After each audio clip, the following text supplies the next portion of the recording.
کبھی سوچا ہے کہ ریاضی جیسی مشکل اور پیچیدہ چیز کو صرف ایک کیلے سے سمجھا جا سکتا ہے؟ جی ہاں، ایک کیلا۔ تو آئیے اس سفر پر چلتے ہیں اور دیکھتے ہیں کہ یہ معمولی سا پھل ریاضی کے بڑے بڑے رازوں سے پردہ کیسے اٹھاتا ہے۔ تو کہانی شروع ہوتی ہے کیلے سے۔ بظاہر تو یہ ایک بہت ہی عام سی بات لگتی ہے نا؟ لیکن اصل میں یہ کوئی عام کیلا نہیں تھا۔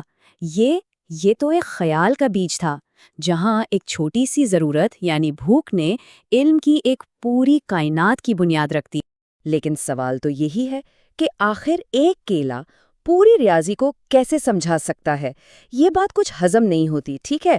تو بس آئیے مل کر اس دلچسپ پہیلی کو بوجھتے ہیں۔ تو ہمارا سفر شروع ہوتا ہے سب سے پہلے اور سب سے اہم قدم سے، کیلوں کو گنتی میں بدلنے سے۔ ذرا اس لمحے کے بارے میں سوچیں۔ یہ وہ وقت تھا جب صرف یہ محسوس کرنے کے بجائے کہ ہاں کیلے کافی ہیں، یہ جاننے کی ضرورت پڑی کہ آخر ہیں کتنے۔ اور پھر یہ ہوا، نمبر 1 کا خیال سامنے آیا۔ یہ صرف ایک لکیر یا نشان نہیں تھا، ارے نہیں، یہ تو ایک انقلاب تھا۔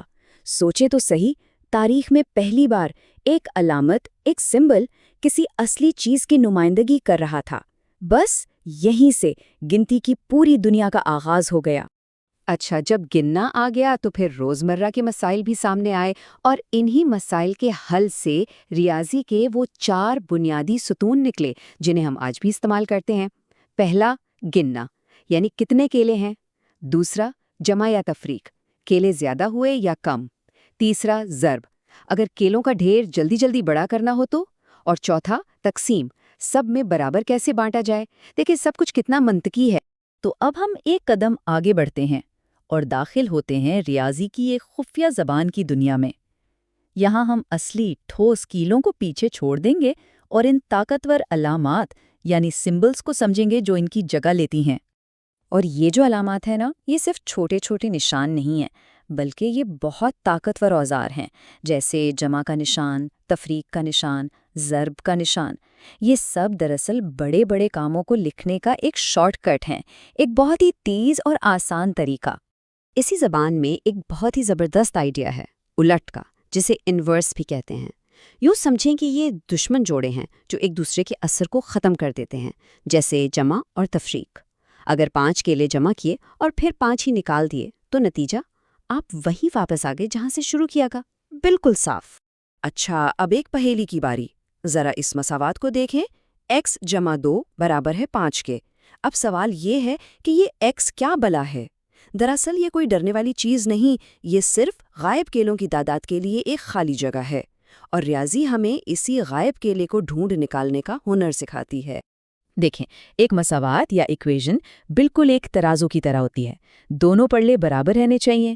ہمارا مقصد صرف ایک ہے، کسی طرح ایکس کو ایک طرف اکیلا چھوڑ دیا جائے تاکہ وہ بول پڑے اور اپنی قیمت بتا دے۔ اور جب تک ہم ترازو کا توازن برقرار رکھتے ہیں، ہم آسانی سے اس نامعلوم چیز کو معلوم کر سکتے ہیں۔ ٹھیک ہے، بنیادی باتیں تو ہو گئیں، اب چلتے ہیں جنگل کی کچھ زیادہ پیچیدہ پہیلیوں کی طرف۔ کبھی کبھی ریاضی ایک گھنے جنگل کی بھول بھلیاں جیسی لگتی ہے نا؟ لیکن گھبرانے کی ضرورت نہیں، اسے ڈراؤنے فارمولوں کے بجائے دلچسپ چیلنجز کے طور پر دیکھنا چاہیے۔ مثال کے طور پر یہ لفظ پالینومیل سننے میں کتنا مشکل لگتا ہے، لیکن حقیقت میں یہ کچھ بھی نہیں۔ بس یوں سمجھیں کہ یہ بہت سارے کیلوں کے الگ الگ ڈھیروں کو ایک خاص انداز میں ایک ساتھ رکھنے کا طریقہ ہے۔ اور مزے کی بات یہ ہے کہ اس سے ہمیں یہ پتہ چلتا ہے کہ کسی بھی مسئلے کا صرف ایک نہیں بلکہ کئی حل ہو سکتے ہیں، بالکل جیسے جنگل میں منزل تک پہنچنے کے کئی راستے ہوتے ہیں۔ اب ذرا اس چارٹ پر نظر ڈالیں۔ یہ ہے ایکسپونینشیل گروتھ کی طاقت، یعنی جب چیزیں حیران کن تیزی سے بڑھتی ہیں۔ یہاں دیکھیں، کیلے صرف جمع نہیں ہو رہے ہیں بلکہ ہر ہفتے دگنے ہو رہے ہیں۔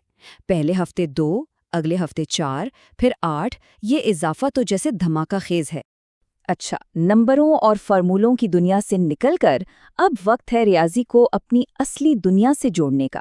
یہاں بات ہوگی جیومیٹری یعنی شکلوں کی۔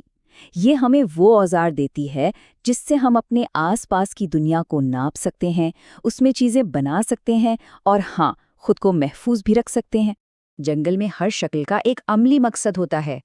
آگ جلانے کے لیے ایک گول دائرہ بنانا پڑتا ہے، درخت پر گھر بنانا ہے تو اس کی چھت کے لیے مثلث سب سے مضبوط ہے، اور آرام سے سونے کے لیے ایک مربع چٹائی چاہیے۔ تو دیکھیں، یہ شکلیں صرف دکھنے میں اچھی نہیں لگتی، بلکہ یہ زندہ رہنے کے لیے یعنی بقا کے لیے بہت ضروری ہیں۔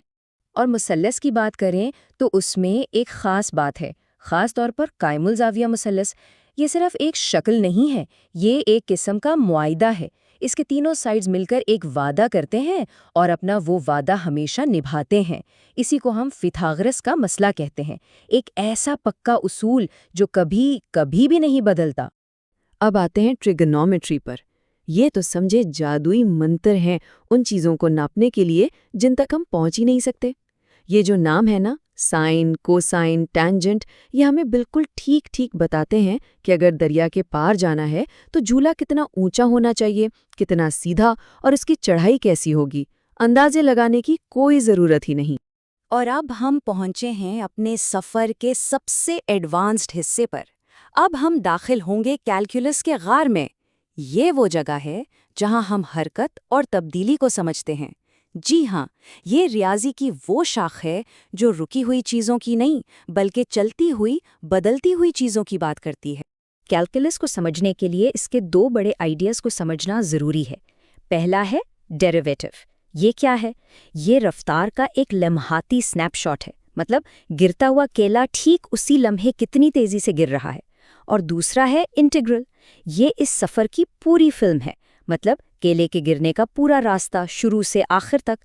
تو ایک ہوا ایک پل کا شاٹ اور دوسرا ہوا پوری کہانی۔ چلیں جی، اب ہم اپنے سفر کے آخری پڑاؤ پر ہیں۔ یہاں ہم دیکھیں گے کہ ریاضی ہمیں ایک ایسی دنیا میں راستہ دکھانے میں کیسے مدد کرتا ہے جہاں کچھ بھی یقینی نہیں۔ یہ شاید کی دنیا ہے اور ریاضی ہمیں اس میں بہتر فیصلے کرنے کا ہنر سکھاتا ہے۔ مثال کے طور پر احتمال یعنی probability، یہ ہمیں خطرے کا حساب لگانے میں مدد دیتی ہے۔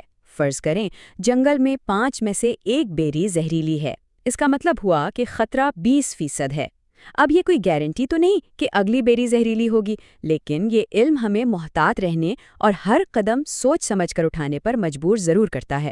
تو حاصل کلام کیا ہوا؟ یہی کہ امکان کو جاننے سے صرف خطرے کا پتہ نہیں چلتا، بلکہ یہ ہمیں منصوبہ بندی کرنے، چیزوں پر غور کرنے اور سب سے بڑھ کر دوسروں کے ساتھ اپنے وسائل بانٹنے میں بھی مدد دیتا ہے۔ یہی علم ہے جو ہمیں اپنی دنیا کو بہتر طریقے سے سمجھنے کے قابل بناتا ہے۔ تو اس طرح ایک بندر نے ریاضی کا استعمال کر کے اپنی دنیا، اپنے جنگل کو سمجھ لیا۔ اب آخری سوال یہ ہے کہ ہم اپنے جنگل یعنی اپنی اس جدید دنیا کی کون سی بڑی پہیلیاں ریاضی کی مدد سے حل کریں گے؟ یہ سوچنے کی بات ہے۔